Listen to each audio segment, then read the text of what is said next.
Think you just fell out of a coconut tree? Hello. Think you just fell out of a coconut tree? Hello.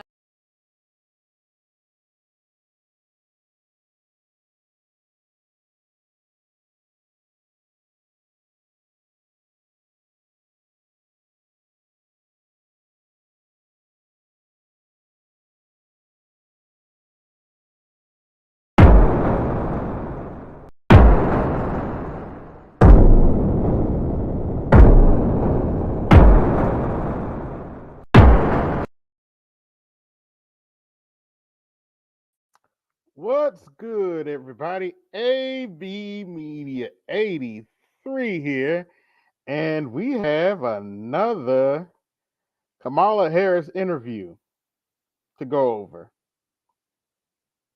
Yeah. And believe it or not, there's some interesting details to this Kamala Harris interview. This Kamala Harris interview took place on MSNBC. But that's not even the interesting part. The interesting part is this interview with Kamala Harris by herself was done with a white woman during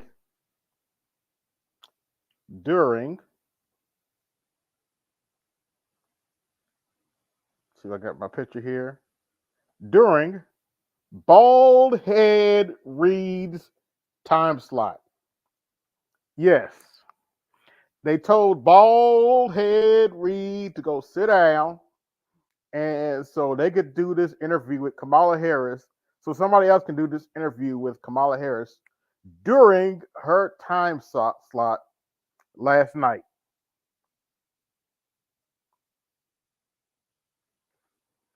What is that? Professor Black Truth says that white supremacy do with their tools once they're done with them.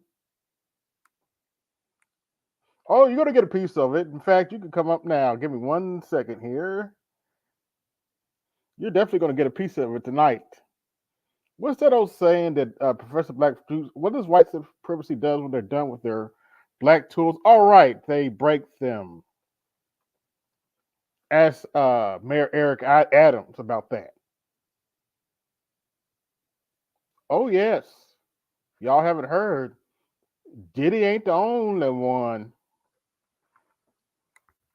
Diddy ain't the only one in trouble in New York. Mayor Eric Adams just got indicted. What did I tell y'all about pawns? The pawns go first. Pretty much.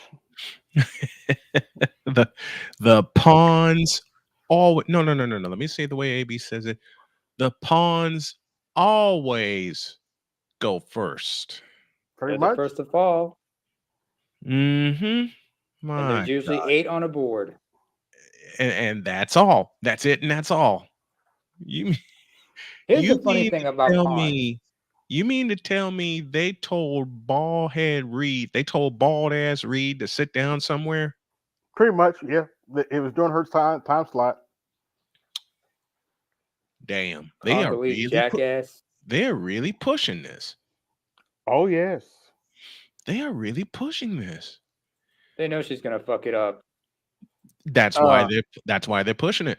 I'll address a little bit later on Saturday, but I need to address something. Okay. They're trying to get black people in their feelings right now, and they're using this case, Marcellus Williams. Have y'all heard about that? No. Okay. Well, they've already executed him, but they were trying to get him off of death row. And which state is this? Missouri, I believe. Yeah. How long was he on death row? 20 plus years.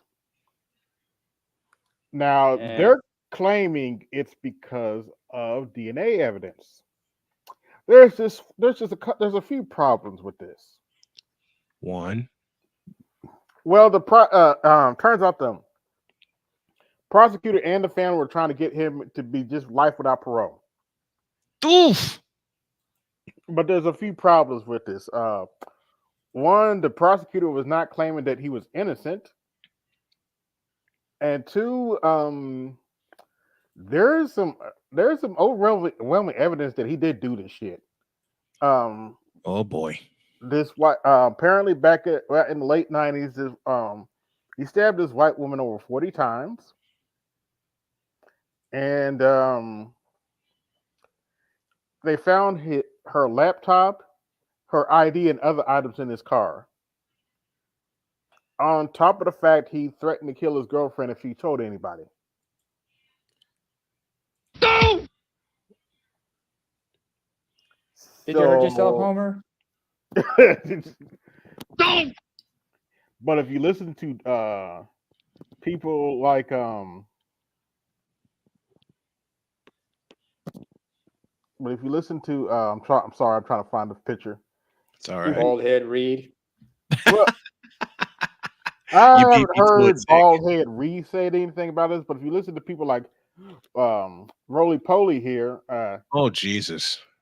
because see, this got kicked up all the way to the Supreme Court. The Supreme Court essentially looked at the evidence and said, like, nah, we ain't take this up, and the dude got executed a couple days ago. And now everybody's up and on saying this is an injustice. Not if you look at the evidence. No. No. But if if you look at the evidence, it's not unjust if you ask me. And I looked at the videos where people said he was innocent. I noticed that they didn't explain away the facts of the case. So Of course not. Why? On top of the fact, most of them were butthurt blue shields Oh boy. that were The shields were just talking. Oh man. Here we go again, kids. But if you look at the evidence, I'm like, this dude's not innocent, and even the prosecutor saying that wants to give him a life sentence said that he's not innocent. So wait a minute. They were hoping. Hold on a second. Yeah. I got Homer all the way in my head for this one. I'm already ready. I know. I always say I love Homer, by the way. Despite his stupidity. We all love Homer. There's nothing to be ashamed about. Don't listen. If AB, if I may, please. Yeah. Don't. That's all I can think. That's my only response for the people that actually. I have no. Hey, look. Before we get started, I have no shame in my game. When I'm thinking about food, the first thing I do is chili dog. Oh, yes. You know what I did today? I went into I had to go to wound care a day early, because they changed my appointment. I went to Circle K, and I grabbed a couple of items, and they had donuts. I'm like, donuts.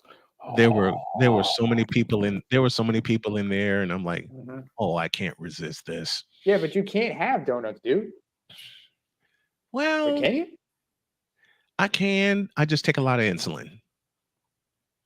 Can I ask you something? But I only grabbed one. All right. I had to. Yes, sir. Before we continue, you said you went to a Circle K, right? Yes. Because we have Circle K's here in Norway, and do you use the app to pay for your stuff over there, or what? Yes. Yeah, because the points and everything, you get benefits from them, especially for everything adds up. Yeah. But I looked at the donuts. There were kids. I'm counting your money, man. I gotta count your money sometimes. I understand. Looking at some of the kids came around, some of the parents came around, and I couldn't help it. I looked up and I went, donuts. Oh. Everybody started cracking up. Yeah. I use that phrase all the time. I have no shame in my game. None in mine either. Man, I have no shame in my game half the time. When I get scared sometimes, or if I'm get anxious. Yeah. Yeah. Let's get started, fellas, because all right, we got another topic to cover after this. Okay. Yeah, I just cut time. I just had to leave Mr. Z's stream just before I come over here. Madam Vice President, you just laid out your economic vision for the future. Yeah. Oh, dear Lord. But still, there are lots of Americans who don't see themselves in your plans. You think? For those who say these policies aren't for me, what do you say to them? Well, if you are hardworking, if you have the dreams and the ambitions and the aspirations of what I believe you do, you're in my plan. You know, I have to tell you, I really for 30 years. Love and am so energized by what I know to be the spirit and character of the American people. We have ambition, we have aspirations, we have dreams. Yeah, until we can see what's possible. We have an incredible work ethic, but not everyone has the access to the opportunities that allow them to achieve those things. No shit. Sherlock. We don't lack for those things, but not everyone, you know, gets handed stuff on a silver platter. And so, you mean like you did with Willie? Oh, let me shut up. My vision for the economy, I call it an opportunity economy, is about making sure that all opportunity economy doesn't that opportunity economy. Doesn't that sound like opportunity zones? I'm just saying. Americans, wherever they start, wherever they are, have the ability to actually achieve those dreams and those ambitions, which include for middle class families, just being able to know that their hard work allows them to get ahead, right? I think we can't halt. Given the situation my family and I are in right now, I think BG has provided the appropriate answer. Now that is some bullshit. You were thinking the way I was. Before you continue,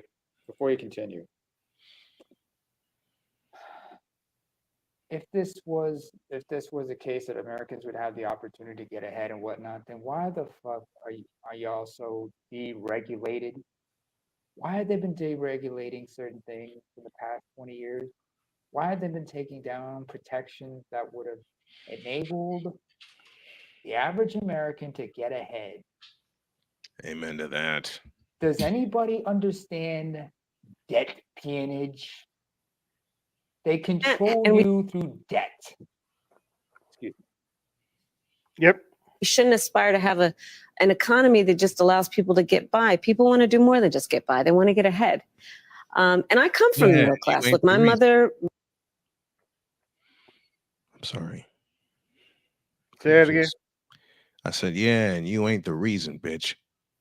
Oh. Look, her parents divorced when she was young. She never talks about that. Oh, but she comes from a middle class family. Her mother bought a house and yada yada yada. Raised my sister and me. She worked hard. She saved up. By the time I was a teenager, she was able to buy our first home. See? Where was that? Bullshit. Where was that, first of all? Can I play it again, please? Yeah. Okay. Now that is some bullshit. Thank you, Craig Bullitt, for being such an influence on BGS. You know, home ownership for too many people in our country now is elusive. You know, gone is the day of everyone thinking they could actually live the American dream. So, so you double crossing, double dealing. Hold on. So you admit that you and Joe Biden have failed with the economy, right? So they're not the part only of ones. my vision for the economy is let's deal with some of the everyday challenges that. Your vision for the economy, you've had 4 years to implement your vision for the economy, and prices have just gone up. Way up. Yeah, wait a minute. Can I add in? I'm not defending her, but let's not forget something. Some of these plans were blocked by Congress. Because remember, in the first 2 years of their administration, they had they had the White House. Yes. And they had like the majority in both ends of Congress. Yes. But they didn't get shit done around. And then when the Republicans start taking over, now they realize they got an excuse to blame it on them. And it's this political football game. Do we not understand the political theater we're in? Yes. People face and address them with common sense solutions, such as affordable housing. How do you plan to do affordable housing, though? Over the last 4 years, there have been tremendous. Sorry, Snowman, just breathe. Just breathe. I'm here. Vision for the economy is let's deal with some of the everyday challenges that people face and address. I replayed it for a reason. Them with common sense solutions, such as affordable housing. Look at her face. She's trying to, these are softball questions, right? Right. But the thing is, she's not comfortable in front of the camera. She trips up. She doesn't like, she's not comfortable out in public. By the way, I got 12 watching. Like, share, subscribe. Hit the Cash App, support the show. Hit the Super Chat, support the show. Are you not entertained? Kevin. God damn it! You can't make this shit up. Yeah, but look at her. Look at this. The interviewer's face. I am, and that should tell you everything you need to know. Over the last 4 years, before she took that long pause, like a pitcher would. She took that long pause, like a pitcher would, looking at second base, because there are two runners on and there's nobody out, and both of the runners are jackrabbits, and you're wondering if one of them's going to take off or both of them going to take off. She had no idea which way to go next because Kamala Harris basically said, "That is some bullshit," about her with her answer. Over the last 4 years, there have been tremendous economic wins, and you've just laid out a big plan, but still, lies. Polling shows that most likely voters still think Donald Trump is better to handle the economy. No, I wonder why. Why do you think that is? Well, here's what I know in terms of the facts. Donald Trump left us with the worst economy since the Great Depression when you look at, for example, the employment numbers. It was during COVID, and employment was so high because we shut down the government, we shut down the country. Even before the pandemic, he lost manufacturing jobs by most people's estimates, at least 200,000. He lost manufacturing plants. Ask the auto workers how he lost auto plants. Actually. So is that why most of the union auto workers and auto planters are supporting Trump? AKA, what's the name of that? Teamsters? The reason why they didn't support Kamala Harris is because the majority of their members wanted Trump. Which is their right. Grown over 20 new auto plants. He has an agenda. Let's just deal with it right now going forward, not to mention what happened in the past. He has an agenda that would include making it more difficult for workers to earn overtime, an agenda that would include cutting off access. Okay, let me just address what she's talking about. Please do. She's referring to Project 2025. And in the agenda, in that so-called agenda, which is over 40 years old, they want to not pay people for overtime. Now, I'm just going to ask you a simple question. Do you think the white boys in the rural area is going to let them pass that shit? I would play Bishop Bullwinkle, but in his place, I'll just simply play Stephen A. in 2 words. Hell no. Okay, that's all I need to know. That's one of the things you have to keep in mind with Project 25. I'm like, them white boys ain't gonna let them pass this shit because they know think of it. because at this time at this point they know it's gonna trickle down to them. Yep. Come to think of it, Yep. with this marketing and everything and all, and everybody talk about they're taking black jobs. How do we know they're not going to be targeting white jobs? They are. Because they are. They already and the are. white boys are going to be affected even harder. They already are targeting them. Access to small business loans for small businesses, an agenda that includes tariffs to the point that the average working person will spend 20% more on everyday necessities and an estimated $4,000 more a year on those everyday necessities, to the point that top economists in our country, from Nobel laureates to people at Moody's and Goldman Sachs. By the I way, wonder why she mentioned Goldman Sachs. By the way, the people from Goldman Sachs and other companies came out and said that no, we don't support Kamala Harris's plan. So she's lying, but to put it in her blue terms, she's spreading misinformation. Why the fuck you lying? Why you always my plan with his and said my plan would grow the economy, his would shrink the economy. Some of them have actually assessed that his plan would increase inflation and invite a recession by the middle of next year. So the facts remain that Donald Trump has a history of taking care of very rich people. And I'm not mad at anybody for being rich, but they should pay their fair share. Stop right there. Look at her face. Mm-hmm. That's why I'm pointing that out. Look at her face as she says that. Because she is part of that percentage. Through her husband.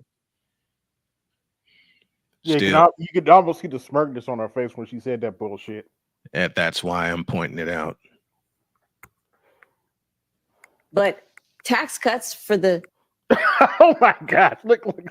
This face, right? That should tell you everything you need to know right there. You don't need how much these people get paid to be broadcasters? Man. Billionaires and the top corporations in our country, and then not really paying much attention to middle-class families. My perspective on the economy is when you grow the middle class, America's economy is stronger. And there's empirical evidence to prove my point correct. Then let me ask you about taxes, because lots of people will say, I don't like Donald Trump, but he cut my taxes. He didn't just cut corporate taxes, he cut individual taxes. Yes. Now that expires next year. He didn't just cut corporate tax, he cut middle class taxes. Yes. And there's some people confused saying, I don't know what's going to happen next year. Yeah. Under a Harris administration, at what income level should someone expect their taxes to go up? And that state and local tax deduction that's currently capped and matters to a lot of people in blue states, you're going to lift that cap? So first of all, when it relates to anybody making less than $400,000 a year, your taxes will not go up.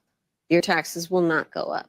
And in fact, under my plan, taxes for 100 million Americans will actually be cut, including $6,000 a year for young couples for the first year of their child's life in a tax cut, a tax credit, essentially, by expansion of the child.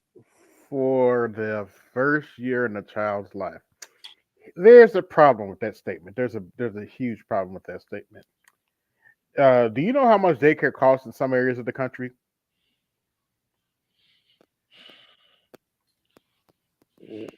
Ooh. Now that is some bullshit. Do y'all know how much? No, wait a minute. Let me finish. Do you know how much daycare costs in some areas of the country? Over $3,000 a month. Yep. But she's only going to give you. What type of daycares are they trying to send their kids to? But she wants to give you a $6,000 tax credit for the first year of the child's life, despite the fact more than likely they're not with the daycare center. They're probably is either the mother or the father taking care of the baby by themselves at home, unless they have a grandparent to help or relatives. Yeah, or something like that. Shit. To be honest, first of all, Snowman. Mm-hmm. We're about to enter your wheelhouse right now, with what I'm about to say. Okay. A certain old fuck used to say, And yes, he referred to himself as an old fuck. Oh yeah. Oh yeah. In his last couple specials, he called out the hypocrisy about parents choosing schools, starting all the way to daycare. They want to send their kids to the best daycare because they think that'll give them the best start.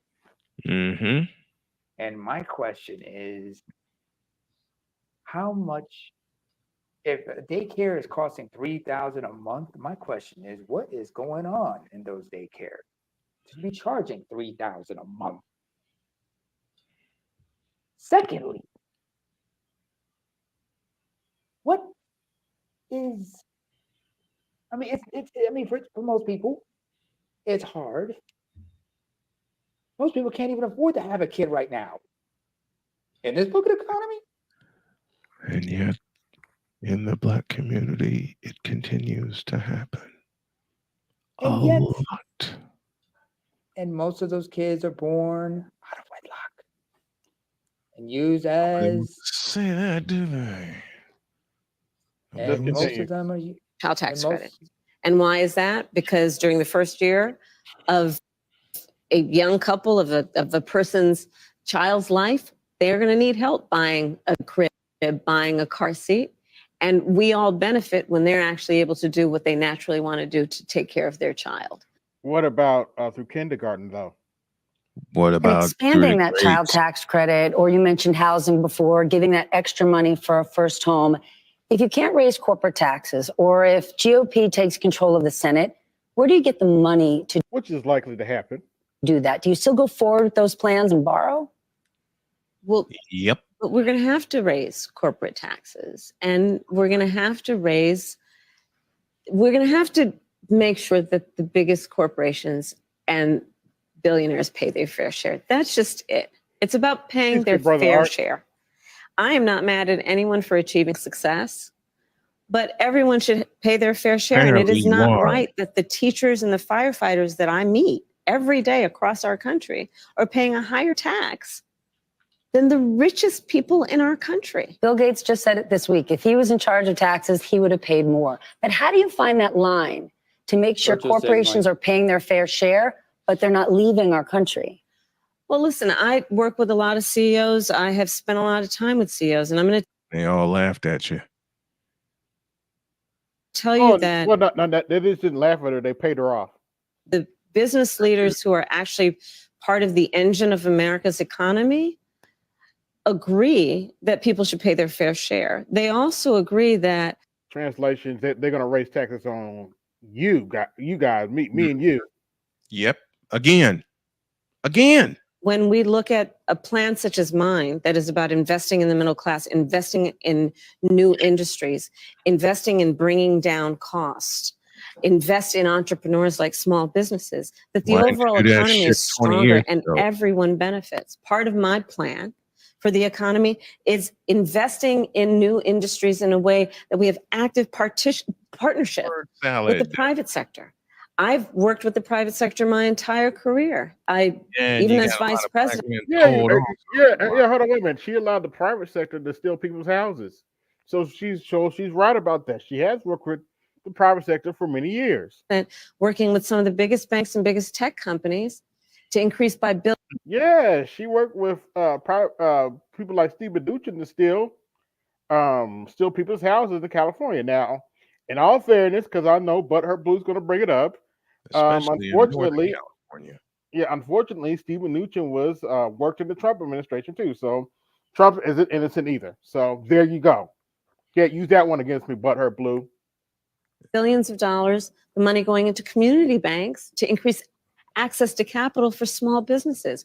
Why do those biggest corporations and CEOs do that? Because they know those kinds of investments, like in our small businesses, in startups and entrepreneurs, actually strengthens America's economy overall, and everyone benefits. So this is not about bilking anybody, but it is certainly about saying, let's make sure that we create opportunities for everyone to grow wealth. I believe that it is not sufficient, and it should not be our goal to just make sure everyone is working. That should be the baseline. That should be a given.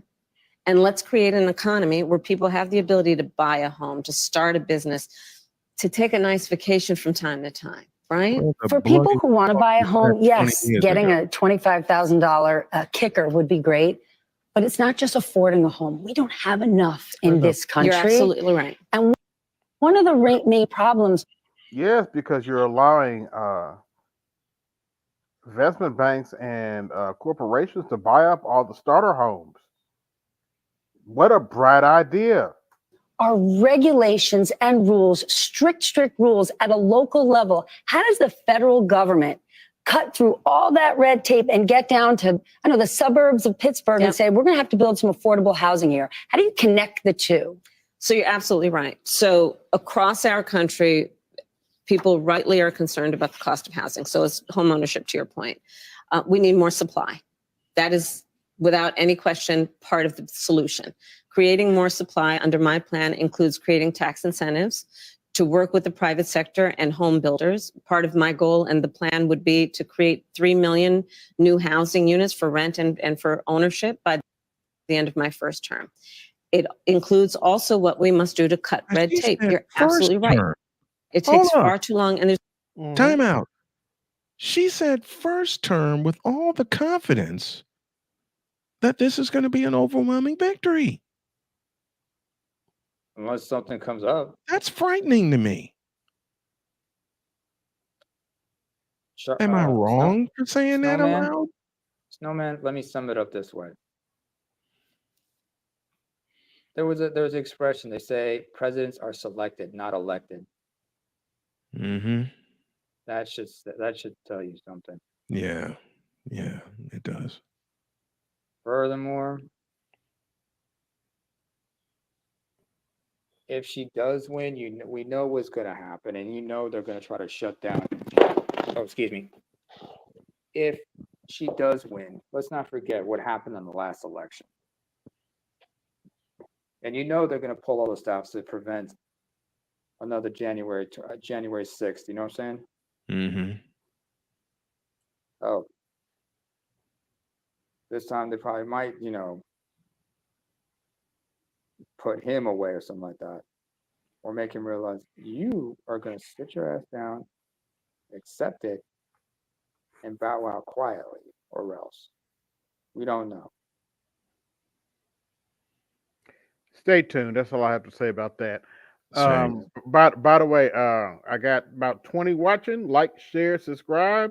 Hit the Cash App. Support the show. Hit the Super Chat. Support the show. Let's continue. There's too much bureaucracy associated with home building. And I say that as a devout public servant. I know that we have to reduce the red tape and bureaucracy associated with home building. And I say that as a devout public servant. Devout public servant. My fat ass. Just look at that face. Do you believe a word she just said? I'll repeat my sentence. Devout public servant. Look at that smile. Creepy. Look at that evil face. Look at that evil smile. And from a cancer patient that was born from a family whose parents was taken by cancer, and you couldn't do anything about that. I'm still considered a cancer patient. From a cancer survivor who's trying to help his family survive, and born from a pair of cancer patients who had cancer take them. Public servant, my fat ass. And I say that in honor of both my parents. Yeah, give me just 1 second. I gotta say this little one. All right, that's going in media. And who we have coming? Oh, it's just name her. Okay. I know that we have to reduce the red tape and speed up what we need to do around building. And that is going to require working from the federal level with state and local governments.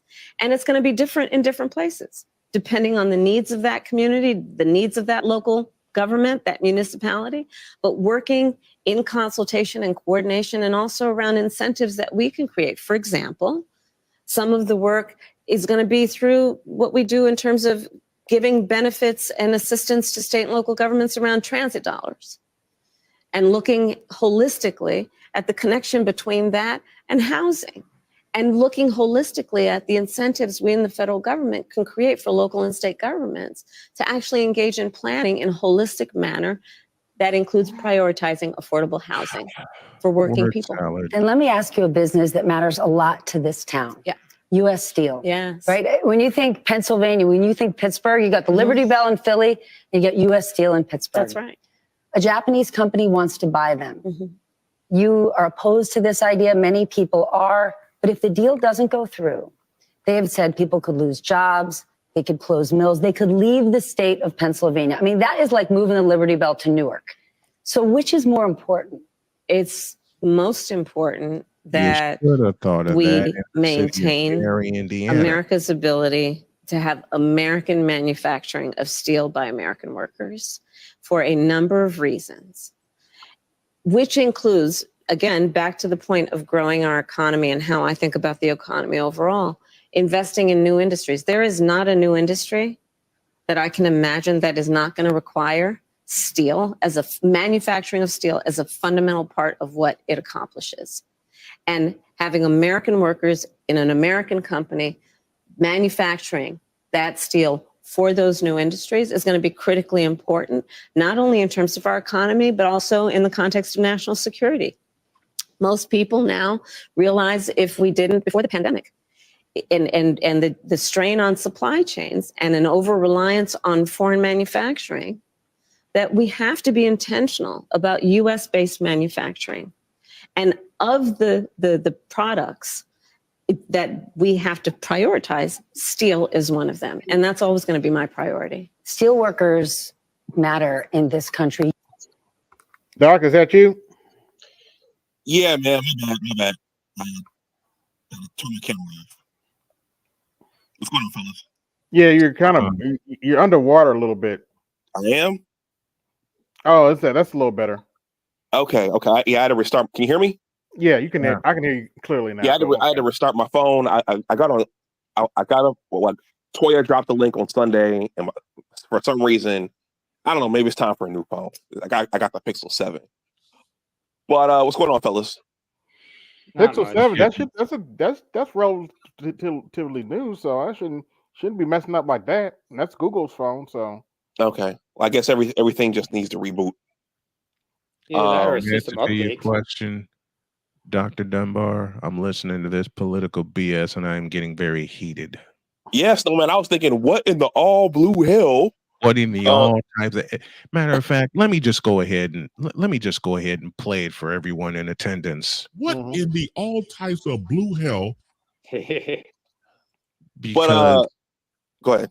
I am very heated with some of this word salad that's being tossed because Jody and I went through shit living in North Carolina. Naturally so. And and through COVID, through getting stuck in order to be able to work, my diagnosis, my health problems, and yet not one piece of help came our way. Why? Because we weren't quote unquote eligible for it. And the shit still continues while living here in Indiana.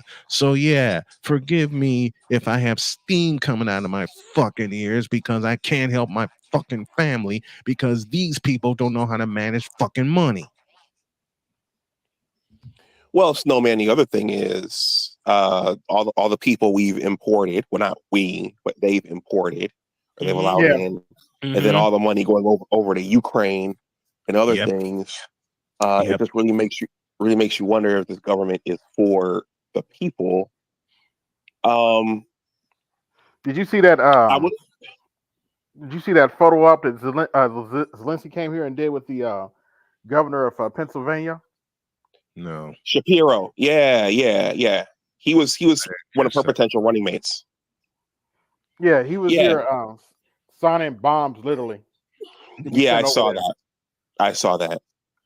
Yeah, guys. I don't know who the government's working for. I really don't know who has our as citizens our best interests at heart. But I will say, I do like this lady, Stephanie Rule. It looks like she works for MSNBC. Yeah. She was on that. She hosted that panel with Governor Westmore, Richard Reeves, and Michael Stroutmanis. Now, she didn't have kind things to say about the quote unquote online voices, but I did like the fact that she was at least saying there's something going on with the boys. What's wrong with the boys? We need to talk about the boys. So I appreciated that. And I like the fact that she's asking these real questions to Madam Vice President Harris, and we're also capturing her facial responses, like that one you just paused it on, AB, a little while ago. I think that's valuable. And there's a couple of expressions he paused it on that were just spot on. Yeah. So two things. So it concerns me that no matter how incompetent or incoherent Madam Vice President sounds, the fact that it's quote unquote time for a Black woman to become president, that's this disappointing, and it's a little scary that this may make all of our lives worse, but we just have to see this thing happen. We have to have this piece of history right now. And then the other thing is, I wasn't gonna go jump in the bed, but Nama's comment inspired me to come up, and that's that I hope that this is a fair election. I want to sound like a conspiracy theorist. Oh, you mean talking about what I said about the old saying, selected or selected, not elected? Yeah. I mean, is that a new thing, or were we hearing that before the 2020 election? No, this is something that goes back to, I remember this is a quote that's associated with either FDR or Teddy Roosevelt, one of them. Okay. That's how far back it goes. I mean, certainly, I think in the last election we saw that this is a machine. You know, this is a political class, a media class, and then there's this one world thing going on. So, what I'm gathering is there's a lot for some parties to lose if Trump gets back in there for another term, because it's going to upset whatever's going on. So I'm just saying, I just hope that it's a fair election and there's no hocus pocus. Well, unfortunately, to shove her in there. Sorry. Well, I'm sorry to interrupt. My apologies for that, but unfortunately, Doc, let's not forget, like what happened the last election. You also had, one candidate trying to stir up his followers, saying that either we're going to win or this election is going to be rigged, which is what happened. Because remember, people forgot that one side was stirring shit up, trying to claim that this election is rigged unless they win that election. And then that's how we got January 6, 2021. You know what I'm saying? The whole stop the steal and everything. Yeah. You don't want to, you do not want to have stuff like this.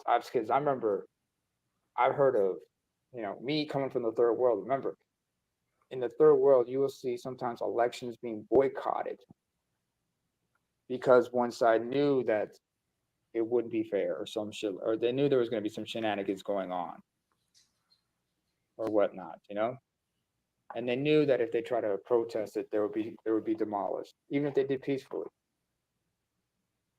But this here was just if you have the power to convince people to believe in absurdity. I don't see it yet, Lewis, but it might show up a little bit later.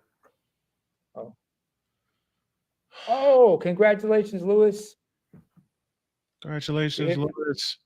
Congratulations, you hit 500. Congratulations. Let's continue. Unions matter. Yes. In 2016, Donald Trump connected with unions. He saw them. There was an emotional connection. But what he didn't and Hillary Clinton called them deplorables. Do was deliver policy.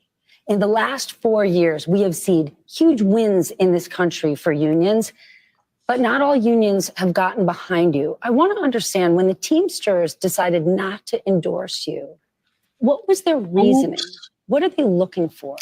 Well, let me go back to our just previous conversation. I'm very proud to have the endorsement of the steelworkers and almost every other major union in America, because I stand by workers and I stand by the importance of being able to join a union and to understand the benefit and the value of unions. And I understand the importance of investing in new industries and working actively with the private sector to grow our economy. But I'm asking because there's this idea, we want something more from her. What is it? Well, here's the thing, that back to your point about previous election cycles, Donald Trump made a whole lot of promises that he did not meet, and one would argue broke. Look at Lordstown. Oh, you mean like Joe Biden and Build Back Better? He said he was going to sell your homes. Yeah, don't sell your homes. And what happened? It shut down. Outsourcing under Donald Trump. His policies that are about putting, tens to hundreds of % tariffs. John Deere. Yes. Yes. So part of the challenge, and I don't disagree that it's a challenge, got to earn the vote of everybody, is reminding people of fact, regardless of what somebody says in a small rally somewhere. And I think that's really important. And that's part of what I'm doing in this campaign, is to remind people, just like here in Pittsburgh, of the reality of who has stood with union labor, who stands for American manufacturing, who stands for American jobs. Can I ask you about tariffs? Because you just mentioned it. It's not just with one company. Donald Trump's sort of big idea is this broad-based tariffs across the board.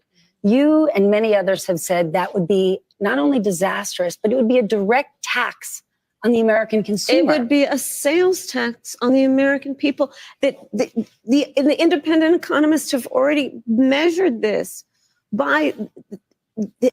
So if Donald Trump's tariffs were so bad, why didn't you get rid of the ones he put on when he was in office?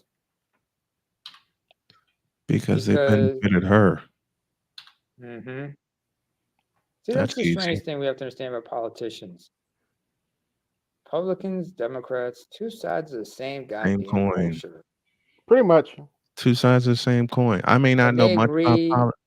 Yeah, they agree on the policy in general. They just argue and disagree on some of the details. But yeah, overall, let's continue. It's like a contract negotiation. The sales tax of doing a 20% tariffs on all imports that he has described would be a 20% sales tax, in essence, on basic necessities for the average American worker, average American family, totaling almost $4,000 a year. That is no small matter. Here in Pittsburgh, when I'm talking to a group of folks who work here, who live here, and when they hear it might be $4,000 more a year for them, look, people can't afford that. But tariffs aren't unique to President Trump. President Biden has tariffs in place. He's actually looking to potentially implement more. Where do you come out on? Is there a good tariff, a bad? Whose bright ideas were these tariffs originally? I'll be back in a minute, fellas, but just marinate on that face for a minute. I mean, oh, by the way, I just have one simple question. Mm-hmm. And it's a question that I ask a lot. Who wrote this shit? My question is, who's been coaching this jackass? Because it ain't the right one. Well, I'm pretty sure members of the staff are looking at it like, I can't work with this bitch. Whoever coached this. Emphasis on the bitch. Yep. Whoever coached her wasn't the right coach. I don't think the right coach wanted to work with her because they knew what kind of a person she is. Yep. Like, agreed. I mean, Simone Sanders, fuck it, to hell with her dumbass. She admitted, I would not want to work with that bitch. Nor would I. I don't blame you, man. I want nothing to do with that incompetent bitch. And by the way, big time emphasis on the word incompetent. Mm-hmm. By the way, Dr. Dunbar. You don't talk about Magic Johnson's son like that. Oh wait, never mind. Leave E.J. Johnson out of this. We weren't talking about that shit. Shit. That's what she looked like. Shit. Go ahead, Yo, Dr. Dunbar. what's up, Nema? Okay. Now, you know my country of origin, right? Refresh my memory. Eritrea. It's right next to Eritrea. Ethiopia. Eritrea. Oh yeah. A lot of lovely ladies around here, man. Ethiopia. A lot of Habeshas down there, I know, especially in the DMV area. Yeah. By the way, I wonder if you noticed that like September the 11th was like, a lot of people were kind of having some kind of gatherings and such, because that's our traditional New Year and such. But Okay. September 11th, that's the Giz New Year, or the Axumite New Year. It's a very important New Year for everybody. That's our traditional New Year. But this year, the day before September 12th, is an important day in Ethiopian history, especially this year, because it was marking the 50th anniversary since the coup that removed Haile Selassie from power and in place the military dictatorship called the Derg. Okay. And understanding the political science of the world, the part of the world I come from, you have to understand this, like that there's going to, it's, how do I say this? You see all kinds of like weird people who come to ascend to power sometimes, with charming personalities and whatnot. Some are charismatic as hell. I look at this dumb bitch. She's like what the Brits call a sack of hammers. Well, John Kennedy called her a ding dong. RFK called her. No, that was RFK. Bobby Jr. By the way, folks. Well, part of it is President Biden has tariffs in place. He's actually looking to potentially implement more. Where do you come out on? Is there a good tariff, a bad tariff? Well, part of it is you don't just notice the cut. Mm-hmm. What? Play it again. Roll around on it's in place. He's actually looking to potentially implement more. Where do you come out on it? Right there. Is there a good tariff, a bad tariff? Well, part of it is you don't just throw around the idea of just tariffs across the board, and that's part of the problem. Yeah, but y'all noticed that y'all noticed that video cut, right?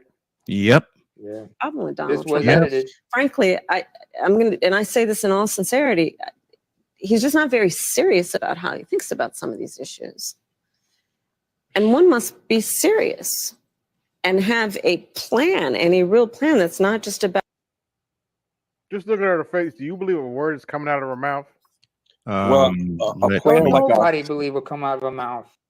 Go ahead. No, I was gonna say, yes, you have to have a plan like an opportunity economy. Oh. About some talking point ending in an exclamation. Oh, well, like Doctor said, you mean like an opportunity economy? That's a serious plan? Yeah, that would have been the perfect place for her to insert that. Mm-hmm. At a political rally, but actually putting the thought into what will be the return on the investment, what will be the economic impact on everyday people. Oh, you mean like his Agenda 47 plan that's been on his website for months now? I look at that agenda, and I'm going to say, who's going to hold him to uphold? Who's going to hold him to fulfilling that shit? Time will tell. Exactly. And when you look at my plans, you will see what those benefits will be. $25,000 down payment assistance for first-time home buyers. Which won't help them. Which will more than likely not help them, considering that the average price of a home is over $450,000, $400,000, close to $500,000. Considering who's buying up all the property, and this is just a down payment. Do you know what that means? Then you're creating the ability of that working person to build intergenerational wealth. No, you're not. Doing the work of a $6,000 child tax credit, doing the work of a $50,000 tax deduction for first-time small businesses. $50,000 tax deduction, not loan, not grant, tax deduction. Translation. Mm-hmm. You have to make $50,000 in order to, or more, to get the tax deduction. The tax deduction and profit to get the tax deduction. Most businesses in the first 2 or 3 years don't make that kind of profits. The first thing they teach you in business class is that 90% of the businesses fail in this country. And this was long before, this was back when Bush was in office. They taught us this. Here's my thing. I'm looking at this and I'm thinking, first of all, if anybody remembers Obama when he was running for office and the interviews, you notice how suave and how you know how confident he was, how great an orator he was, and everything. Yeah, I don't see any confidence here. I just see. Yeah, I'm getting to that. I'm getting to that. You cannot. As Patrice O'Neill explained, racism will be over when a mediocre black guy can just be mediocre, to be average. But no, but like Obama, you have to be not just exceptional, but nearly godlike.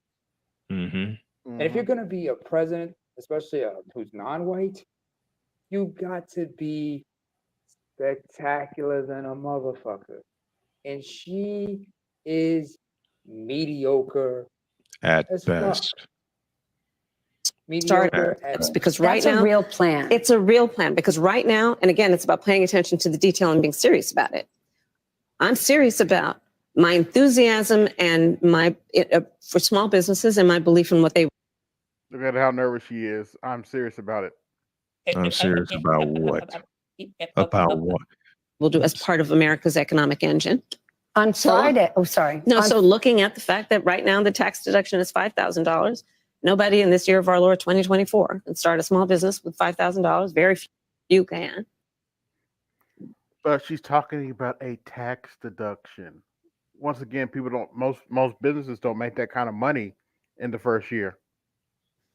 So extending it to $50,000 tax deduction for startups to generate the innovation and the ambition of the ideas that are present and among us, but need the fuel to be able to actually achieve the goal. His plan is not serious when you lay it out like that, but a serious problem over the last few years has been inflation. Luckily, it's cooling, but prices are still high. Yeah, I agree with you. You've said you want to take this on by going after those who engage in price gouging. Yeah. But as somebody who supports free markets, who's a capitalist, how do you go after price gouging without implementing price controls? Because once we get in this zone, people start to get worried and they say, I don't know what she stands for.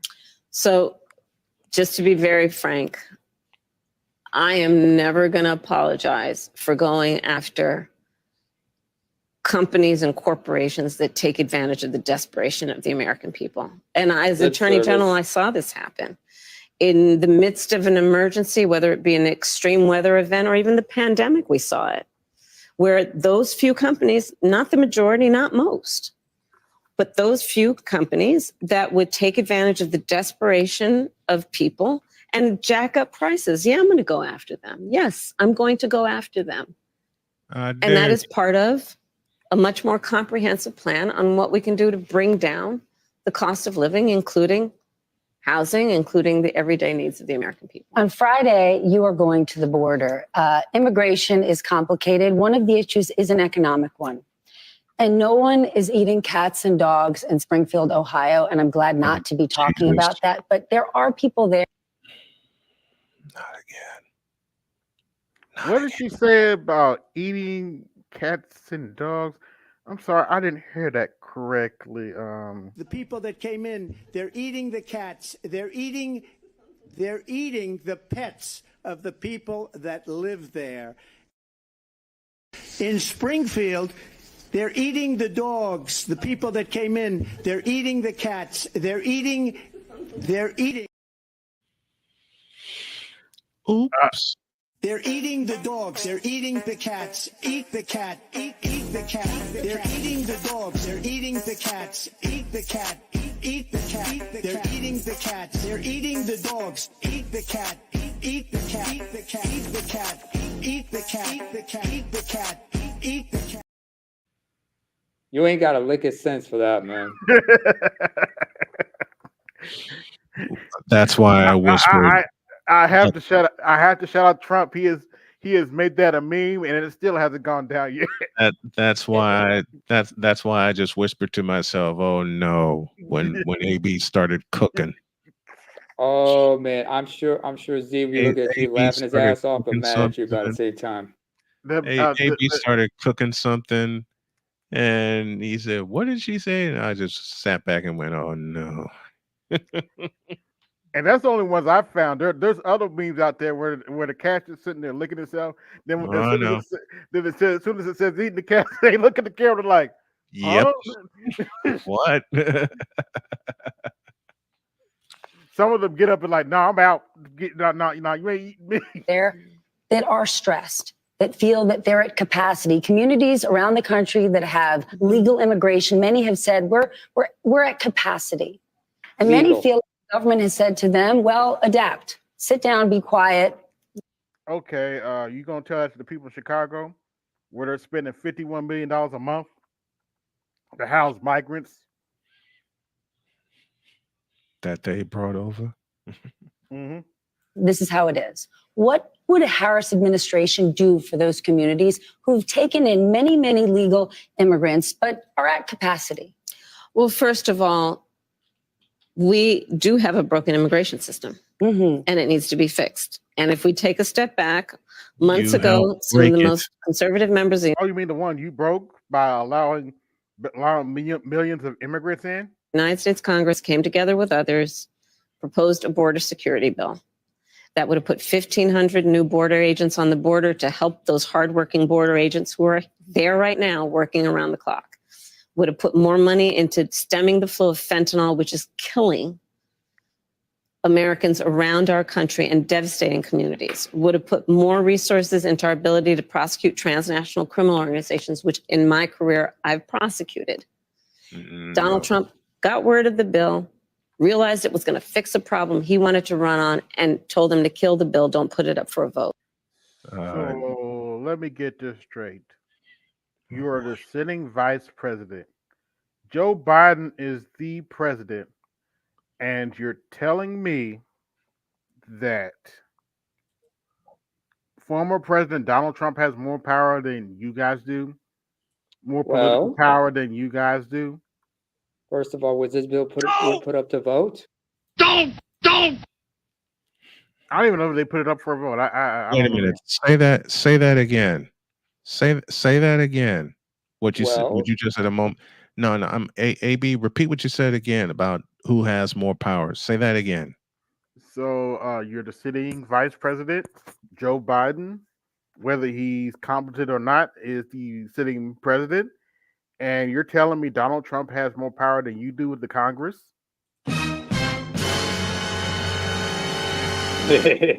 That is not a flex. I'm sorry, it's not a flex. That is a sign of, how can I say, weakness. Don't. And I ask, Doc, I ask this question all the time. Well, go ahead. I'll get you to go first. Go ahead. No, I was going to say, well, she also hasn't spoken to the citizens who are being overwhelmed by this. She completely went the other way. I wonder why. Yeah, so she kind of danced around that. Because I've heard people from Chicago, and they're not happy campers right now. No. Yeah, you're talking to a fellow that was born and raised in Chicago, and I still know many a friend back there, and they are not pleased, and I'm not pleased for them. I got 23 watching. Like, share, subscribe. Hit the cash app, support the show. Hit the super chat, support the show. Let's continue. We got about 7 more minutes. He killed a bill that would have actually been a solution because he wants to run on a problem instead of fixing a problem. Once again, you're the vice president. Joe Biden's the president. You're saying that the former president has more political power than you do. Why should we vote for you? And that's part of what needs to be addressed. And my pledge is that when elected president, if the American people will have me, I will bring that bill back and I will sign it into law. And we need a comprehensive plan that includes what we need to do to fortify not only our border, but deal with the fact that we also need to create pathways for people to earn citizenship. And I want to just ask you about a little job and a big job. Okay. The first one, just a fact check. Okay. Because your opponent there is almost no little every job. day. Okay, there's no such thing as a little job. Okay, fair. Because your opponent almost every day seems to be talking about this. So I just want to ask you yes or no. At any point in your life, have you served? Oh gosh. Now, I'm gonna tell you now. Just brace yourselves. Oh Jesus. Brace yourselves. 2 all beef patties, special sauce, lettuce, cheese, pickles, onions on a sesame seed bun, working at a McDonald's. Now, I don't know about y'all, but to me, this was clearly rehearsed before the interview. Huh? Yes, yeah. Oh no, you didn't mishear. You did not mishear. McDonald's special sauce, lettuce in your life. Have you served 2 all beef patties, special sauce, lettuce, cheese, pickles, onions on a sesame seed bun, working at a McDonald's? Yes or no? That's it. Cheese, pickles, onions. You served 2 all beef patties, special sauce, lettuce, cheese, pickles, onions on a sesame seed bun. Ask you yes or no. At any point in your life, have you served 2 all beef patties, special sauce, lettuce, cheese, pickles, onions on a sesame seed bun, working at a McDonald's? Yes or no? This is making me hungry. I know, right? I used to work at McDonald's, so I know it goes on a Big Mac. Look, I've worked at McDonald's before also. But it was fun when everybody was doing their work. Yeah. But you get up in the hood McDonald's, folks be goofing off. Yep. Folks be playing around. The drive-thru gets backed up. Anyway. Way backed up. On top of the fact they got you got knuckleheads in the hoods that come in and mess with the employees, which is another reason they have a bad attitude. Man, don't get me started. 114th and Halsted back home in Chicago. Don't get me started. Jesus. And I'm the one that gets laughed at for being a nerd, wanting my education, wanting to get an education, and was using McDonald's to just grab myself a little bit of money while I went to school. No, that's it. I have. Okay. Now the other job. But it was not a small job. Like I did the fry. Oh, by the way, the corporation of McDonald's cannot find any record of Kamala Harris ever working for them. Unless it was in Canada or some shit like that. Who knows? Yeah, to be fair, it may have been in Canada, but who knows?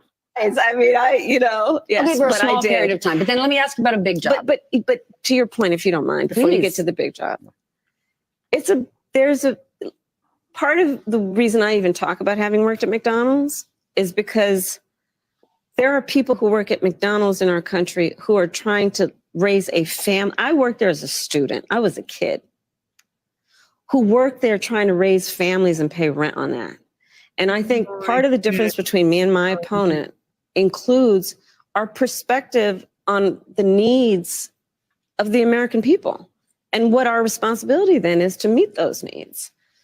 Then to the big job. You have laid out policy in great detail. Yeah. But the economy is an unpredictable beast. And you are running for a job that takes extraordinary instinct and guts. Yeah. What's the last time you had to make a gut decision? Now, this question is important, and let's see if you're satisfied with our answer. This here is very prescribed, very controlled. Yeah. Probably the biggest gut decision I've made most recently is to choose my running mate. No. He was chosen for you. Oh, jeez. Her most recent gut decision was to choose her running mate. So you chose a guy who put tampons in the boys' bathroom. Whoa. That wasn't him. Tampons in the schools, yes. But in the boys' bathrooms, we can still, you gotta remember the school districts and the superintendents have the final say, on the ground. So sometimes you gotta look at the store and ask them, what the hell were y'all doing? Yeah, okay. Yeah. There were lots of good, incredible candidates. And ultimately that came down to a gut decision. I know I'm out of time, but then I just want to ask you a question from my gut. Okay. Because today we're talking about we're talking about the economy. Yeah. And people don't think often about reproductive rights being an economic issue, but it is. A woman's ability to plan her future, her education, her life. Today, and in the last few days, Donald Trump keeps talking about it and how in overturning Roe v. Wade, he helped women. He protected women. He says they're miserable today. They're poorer today. They're more vulnerable today. He said he will be the protector of women if elected. Can you respond to that? Now, so Donald Trump is also the person who said women should be punished. Boy, that's a softball question. For exercising a decision that they rightly should be able to make about their own. When did he say it? You're lying. Oh wait, I'm sorry. I'm sorry. Butthurt Blues listening. You're misinforming people. Can I say it? And their future. Yeah.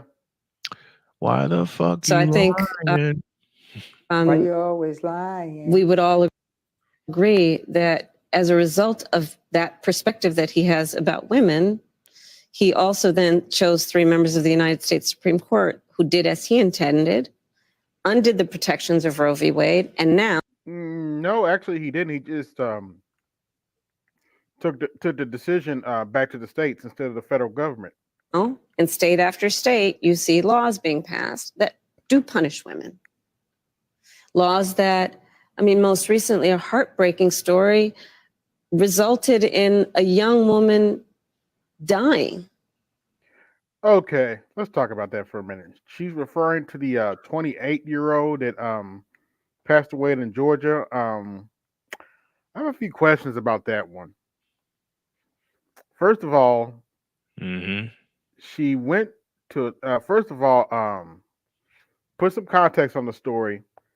She didn't technically get the abortion in Georgia. She either drove herself she found herself in North Carolina, and they gave her she was late for her appointment, so they gave her some abortion pills, and she died because of the complications from the abortion pills.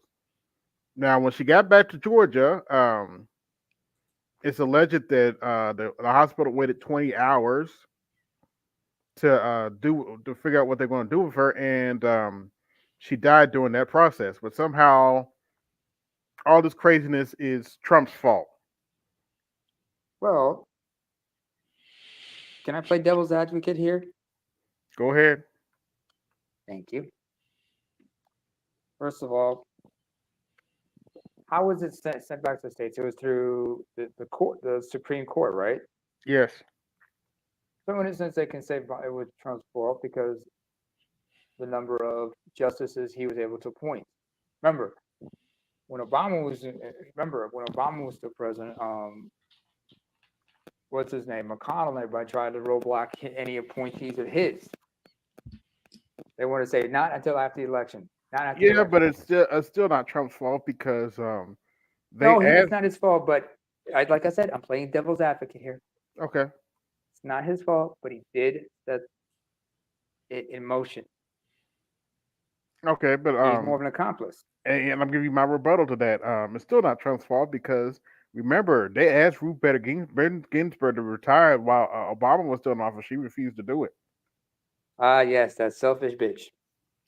And she, unfortunately for her, she passed during Trump's term, and he replaced her with a conservative. Whose fault is that? But let's finish this interview. There ain't that much left of it. Yeah. A mother of a 6-year-old. Heart-wrenching stories. And that's for the listener, much less their family. So, look, I think the thing about Donald Trump is that, I don't think the women of America need him to say he's going to protect them. The women of America need him to trust them. Can we trust you? Yes. No. Hell no. Yes. To the no. I am not perfect. No. But I will tell you, I'm always going to put the needs of the people first. No, you won't. I'm surprised Madam Vice President, thank you for your time. To grab Thank the you. cooch. Thank you. No, you won't. You won't. You won't. Don't tell that lie. I'm surprised She she already never brought told up the fact that.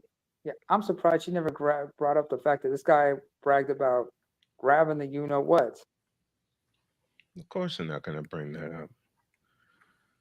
Well, at this point, that point's irrelevant considering that 50% of white women voted for him anyway. 50+% of white women voted for him anyway, so that point's irrelevant. In fact, some of them admitted, like, yeah, I want him to grab me, but well, let me shut up. Now, as I said, there's another topic we have to cover today, and this topic revolves around Janet. Oh God. So she's in her 50s now. How did Damon Wayans say it in 1991? The Weave-a-thon. Well, Janet got in a little trouble with Butthurt Blue because, believe it or not, Janet came out and said that Kamala Harris isn't black. I'm okay. Janet said what? She said that this bitch ain't black. Okay, that's all I need to know. Yeah, Janet said Kamala Harris isn't black. So naturally, but her blue came out pissed. Wait a minute. How could I say Given this? the one drop rule, isn't she considered black? That's irrelevant right now. Well, she's not a Negro. No. That too. She's Afro-Caribbean. Yeah, she's definitely not a Negro. Close. Or as Dr. Romeo would say, she's black when convenient. So, and black males like very convenient. Black males like this one are upset about it. Black males. Yeah, DL was going hard in the paint, man. Notice I said black male. That's what that's the I don't know why this nigga was getting so mad. Janet, why you saying she ain't black? Yeah, let me finish. She ain't black? Yeah, name her, let me finish. Name her, let me finish. Sorry. Ironically, after he attacked Janet, I found out something about him. I had very little respect for DL Hughley before this incident. Now I have none.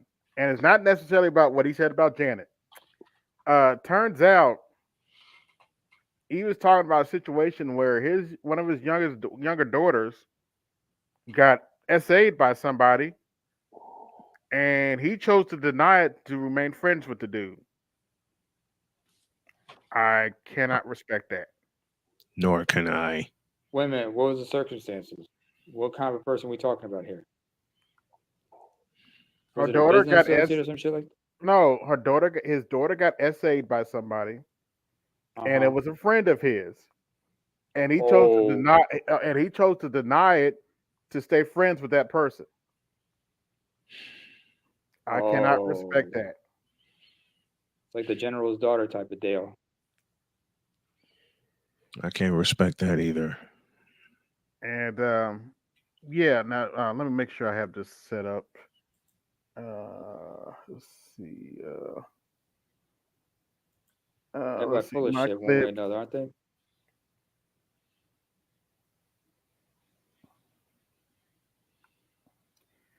Now, DL Hughley's not the only person that had something to say about this.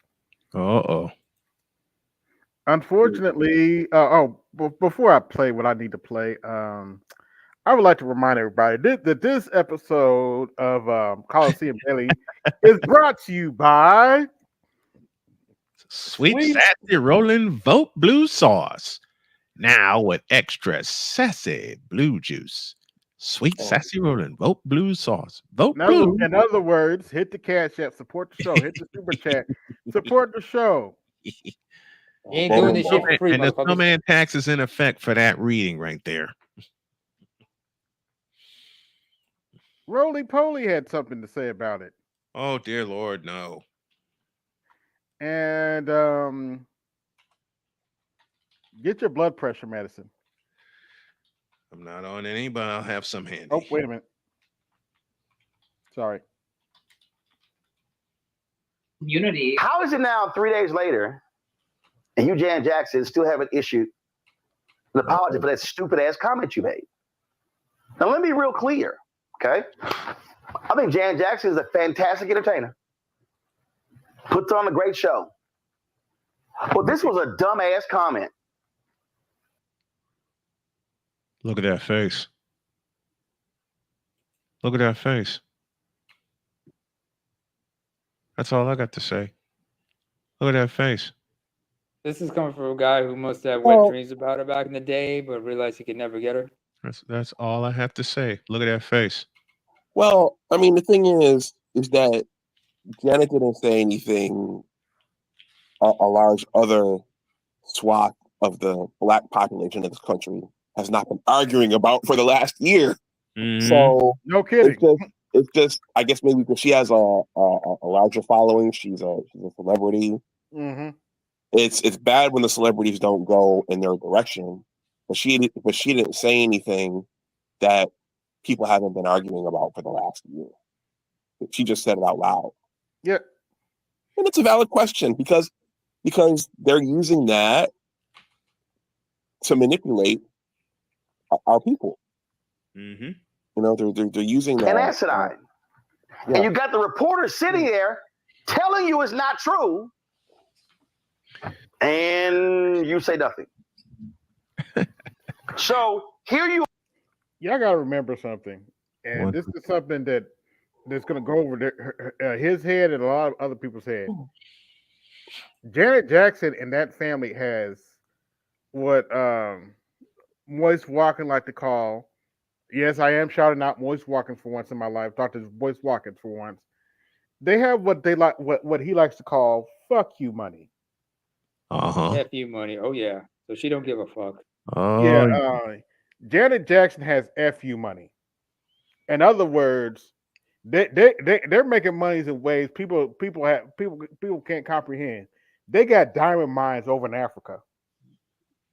They got that kind of money. You think Janet Jackson's worried about what this clown says? Nope. Or anybody else says for that? Is. Well, guys, you mean the male connection? Yeah, but let's not forget, she not only you don't just build your wealth like that just like that. You also make connections with people. So yeah, she's got people in high places in the entertainment industry who just look at Rolly and go like, you're gonna have to take that back. Eventually. Yeah, go ahead, Dr. Dunbar. Well, guys, I'm about to tap out, but what I will say is that what's interesting about this is that her publicist, some an Arabic, Middle Eastern guy. Yeah, he preemptively tried to apologize and got fired. Tried to apologize, and Janet celebrates her diversity and. Mm-hmm. And then he went back and threw some shade at Janet by saying she's he threw an insult back at her. I can't think of what it was. That something was wrong with her. Yeah, and she said, "I didn't apologize for nothing." Yeah, she came out later and said, "I'm not apologizing." Yeah, strange times we're living in. Very strange times. Yep. All right, gentlemen.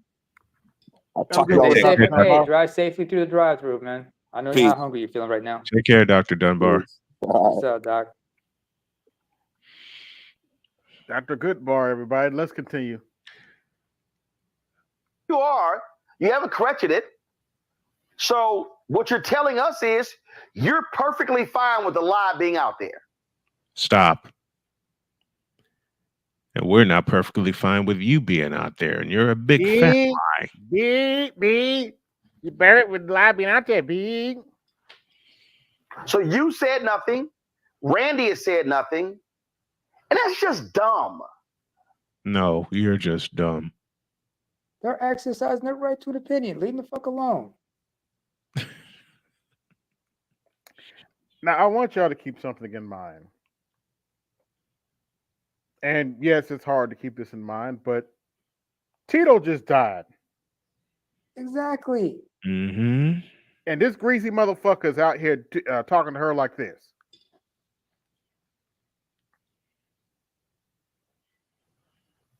First of all, how many biracial people are in the Jackson family? Who gives a shit? Why are you opening your mouth about the Jackson family? Ask that question. He did not just ask that. How many of her brothers have married non-black people? If I'm not mistaken, her sister married a non-black person too. What's the big deal? LaToya's crazy ass, but you know. Community. You know that heifer's crazy. How is it now 3 days later and you, Jan Jackson, still haven't issued an apology for that stupid ass comment you made? Now let me be real clear, okay? I think Jan Jackson is a fantastic entertainer. Puts on a great show. Well, this was a dumbass comment. And asinine. And you got the reporter sitting there telling you it's not true. And you say nothing. She's like, well, that's what I heard. So here you are. You haven't corrected it. So what you're telling us is you're perfectly fine with the lie being out there. So you said nothing. Randy has said nothing. I have 3 simple words. Quick context. He said you're perfectly fine with the lie being out there. My next 3 words are find the lie. And that's just dumb. First of all, how many biracial people are in the Jackson family? None of your damn business. None of your damn business. How many of her brothers have married non-black people? None of your business. And you literally are questioning, oh, I heard her dad was white. What the hell are you reading, Janet? And who you hear it from? Not only that, this woman was the Attorney General of California when you lived there. Oh, that's the other reason she said that shit, because it turns out that Kamala Harris was putting fuel on the fire when they were going against Michael Jackson for those children. Yep. Oops. Did you walk past a TV set?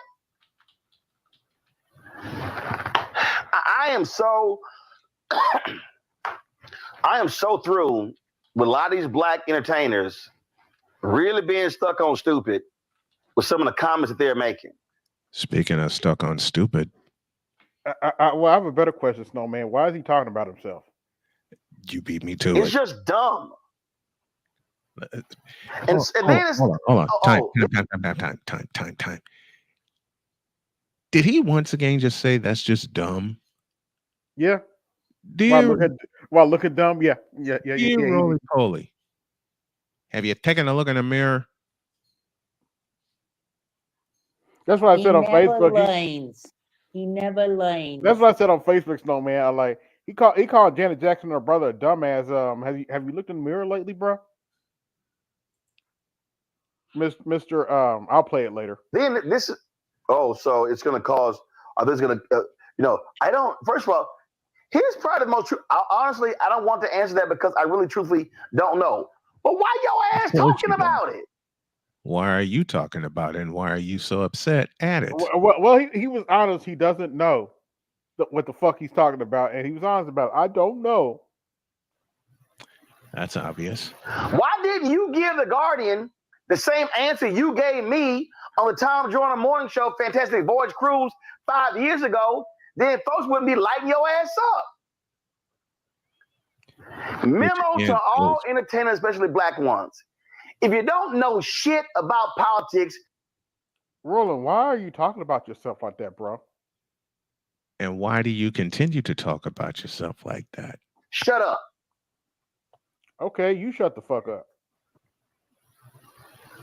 Please. Where is Rock Newman when you need him just to tell him to shut your trap?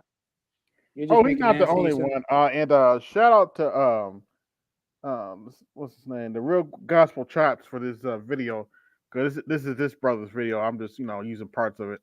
Mm-hmm. He's not the only one that said something. We also bought in, and this is him. The Real Gospel Chops paid for, sold out to the Democrat Party. Jackson's comments generated Yes, that's right. Baldhead Reed got something to say about it too. outrage online until a credited producer on her upcoming documentary walked it back. Before that person was seemingly fired, leaving it unclear whether Ms. Jackson still believes that Kamala Harris isn't black and really is willing to tell her billions of fans that there's no difference between Harris and Trump. So it's a weird sequence of events. Fuck told you who the bloody fuck asked you? Nobody. I mean, you could crack a mirror with your eyes closed. And we don't want to see the end result of that. I mean, but Jackson is not alone. There's a host of celebrities who have made bizarre comments in actual support of Trump, who has long depended on endorsements from celebrities and like Kamala. The point is, like Kamala Harris, perhaps. Yeah, exactly. Who's endorsed Kamala? Taylor Swift. Stephen Curry. Yep. Little John. Beyonce. I still love her as a sweetheart, but Simone Biles. She has a right to. Yeah. She does. Everybody has a right to endorse who they think is better. Sha'Carri Richardson. Man, I'm endorsing. Stay off the weed. I'm endorsing the couch. Verse influencers, mostly because reputable. Oh, did you catch that? To have made bizarre comments in actual support of Trump, who has long depended on endorsements from celebrities and Manoverse influencers. Ooh. Yeah. Oh. Yeah. She mentioned us. Oh, I'm touched.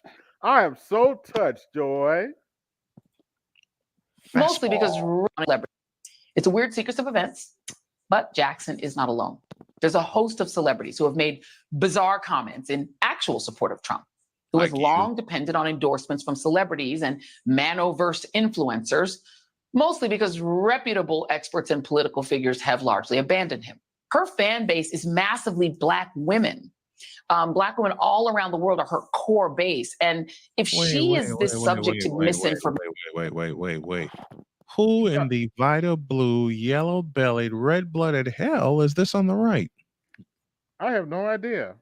And disinformation. I feel like she actually does have the power to spread that disinformation and misinformation. And that winds up disempowering Black voters, Black women voters in particular. What do you make of it? Can we get some more words? We know that disinformation. Nope. The stream's probably about to end in a few minutes because of some things, but the master teacher is live now in an open session, late session. Okay. All right. With visuals and some.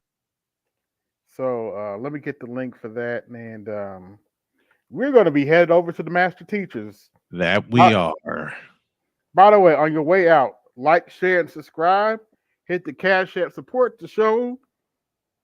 Hit the Super Chat, support the show. I'd like to thank everybody that came through. This is AB Media 83, and I'm out. Peace. Yo, this is AB Media 83. Want to support the channel? Hit the Cash App.